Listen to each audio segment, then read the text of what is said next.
An important part of any behavior structure includes having a predictable environment where students and staff know the outcomes of actions. Today, we will look at some tools for clearly defining behavior expectations and outcomes. Pop-up practices, where practice makes progress. Season 3. Every school or program should have defined processes for responding to student behaviors. Teachers and staff need to know what to do in specific situations. This video is part of a two-part series that will cover defining and documenting behaviors to better serve students and drive programming. Reflect on these questions with your team. Is there a documentation process for behaviors? Is there a differentiation for major and minor behaviors? Do we respond with loss of privilege or restorative action? How do we follow up with the parent, student, staff? There should be clear policies and procedures in place for all of these questions. There should be a continuum of responses to behavior. The less disruptive behaviors or minor behaviors can usually be staff managed. The more severe or major behaviors may be administrator managed. If a behavior escalates to crisis, it is imperative to follow the crisis plan. Meeting with your MTSS team and staff to ensure everyone has an understanding of definitions of behavior is necessary. All staff should be on the same page. The team should consider staff and students when determining a discipline structure. Have discussions to clarify and foster agreement. Be clear. Develop a list of staff versus administrative managed behaviors and define them. For students, consider the loss of instructional time if they are sent out of the classroom. Also, consider the function of the behavior. Sending a disruptive student out of the class may inadvertently be rewarding them with escape from academic demands. With your MTSS team, start by collecting information from staff regarding the behavior infractions that are observed within the school or program. Use your referral information and staff feedback to brainstorm the behaviors. Examples of brainstormed behaviors: fighting, dress code violation, theft, running, yelling, disrespect, out of seat, possession of tobacco, technology violation, off task. Next, outline the behaviors and then organize them by category. In this example, the team organized into two categories: staff managed versus administrator managed.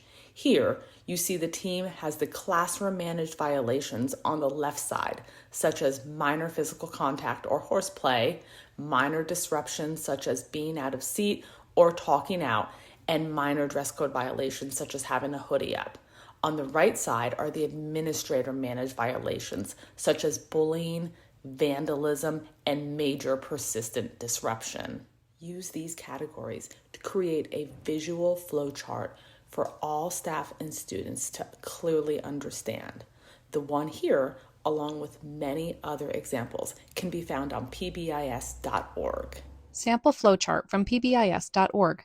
Is the behavior office managed?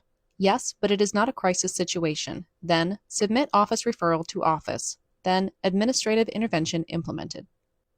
Is the behavior office managed? Yes, immediate administrative response is needed. Then, call crisis extension and provide details of incident. Then, administrator or dean notified immediately. Then, situation assessed and appropriate action taken.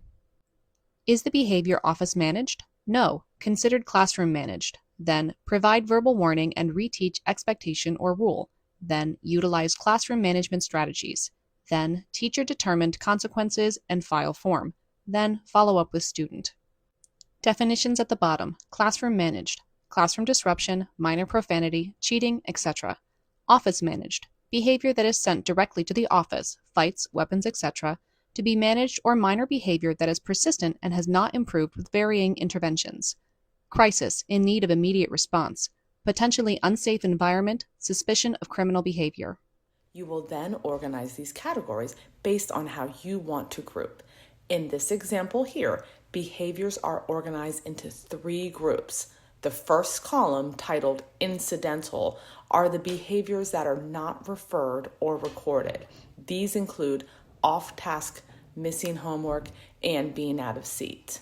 The second column is titled minor violations. These are not referred to administration, but are recorded. These behaviors include inappropriate language, disrespect, and dress code violation. The last column are major violations, and these are referred to administration and recorded. These include abusive language, continued defiance and or insubordination, and property damage or vandalism. Level 1. Incidental, not recorded. Missing homework, breaking common area rules, yelling, running, out of seat, off task. Level 2. Minor violations, recorded. Minor disrespect, minor disruption, horseplay, minor tech violation, inappropriate language. Level 3. Major violations, referred and recorded. Bullying or abusive language, vandalism, major persistent disruption, fighting, use or possession of drugs. The next step will be to decide on action to take for the violations. Your team will clearly outline what actions are taken, including documentation procedures for incidental, minor, and major violations. In this example, incidental violations are addressed by utilizing Tier 1 classroom management strategies. This includes referring to the classroom structure and matrix to highlight the desired behaviors. No forms are needed for incidental violations. Minor violations are staff managed as well, but the staff use logical consequences to address. This can include apology or taking a break. For example, if a student refuses to do work, they will have to complete the work that was missed during a time for a preferred activity. In this example, these behaviors are recorded. Lastly are the major violations, which include the intervention of an administrator.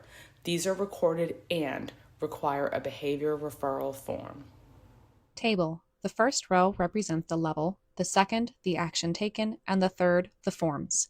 Column 1, Level 1, Incidental, Action taken, Staff managed, Classroom management strategies, Forms, no forms. Column 2, Level 2, Minor violations, Action taken, Staff managed, Logical consequences, Apology, break, Loss of privilege, Conference. Forms, Minor referral form. Column 3, Level 3, Major violations, Action taken, Administrator managed, Call admin to respond to incident.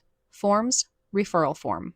There is much more for your team to consider as you develop your structures and procedures for referrals. We will cover this in part 2 of this 2-part series. Thanks for joining me on today's Patent Pop-Up Practice, where practice makes progress. Produced by Kat Zimmerman and Shannon Evans. Be sure to like this video and subscribe to our channel for more.